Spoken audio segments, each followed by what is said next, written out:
My name is Anita Bans, simply a resident of Wallam Lake Road. I had no desire to speak, but after sitting in the last meeting and seeing a lot of points and counterpoints and going nowhere points, I had to speak.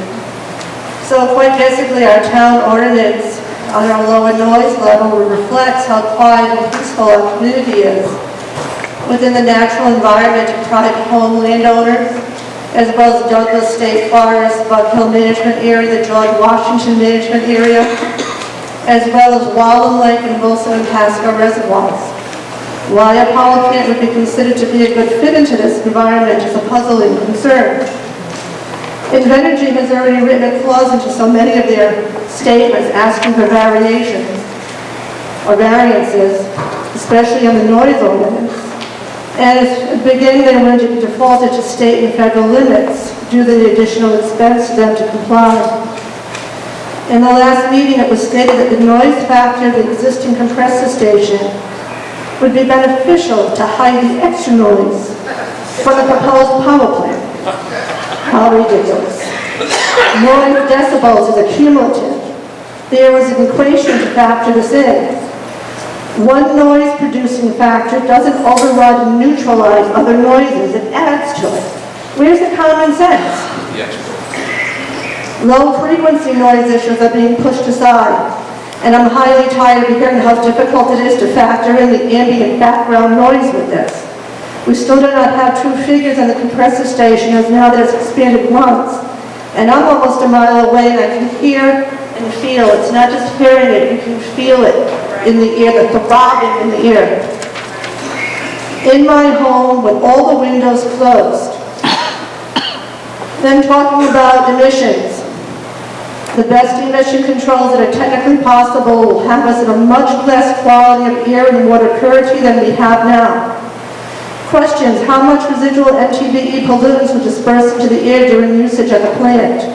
Invenergy has been real careful to say that they have listened to our requirements and have required the subcontractors to comply with these standards. However, there is no evidence to say that they can comply, and there have been many statements last week stating that the power-up will be a much longer duration and the noise levels much higher. When push came to shove, the truth shone bright with Invenergy's lawyer, making a statement of what does it matter if they go home. The town of Burrillville can take it to court and fight. Well, it seems like the true colors shine through and that Invenergy's stance will be one of, we tried, but are willing to simply pay fines or fight that it simply couldn't be done and continue to do whatever they want, while the town spends money they don't have fighting in the courts.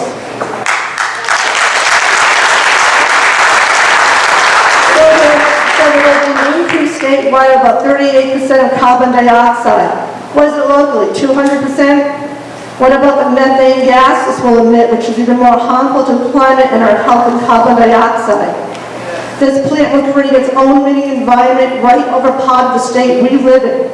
A mini cloud of 52 non-carcinogenic pollutants, VOCs, and other contaminants that will filter into our air and water. If with all the regulatory and compliance standards that Invenergy is touting to follow how it is, why do we even have a contaminated aquifer on our hands at this point when all those standards were already in place? This is a bad deal for anyone who relies on clean water for drinking and needs to breathe. Anybody here need to breathe? Now they want to also let us know that they plan to use nearly 1 million gallons of water a day in the winter months, of which we do have many more cold months than warm ones here in Rhode Island, and they need to tap into other water sources. When will Rhode Island value the 1% of potable water that is on Earth and retain what they have for better use instead of feeding this monster of a plant and its pitiful 24 jobs? Once this is here, we cannot fight a business that earns more in a week than our annual town budget. They plan to do just that. Once here, change everything by fighting with their dollars. When asked about written compliance, they say, trust us. It's too early yet in the planning stages. Let us move forward and we will get to it. Oh, they have a plan already. And they are right where they want it to be. With us in the dark as long as possible. That's my opinion.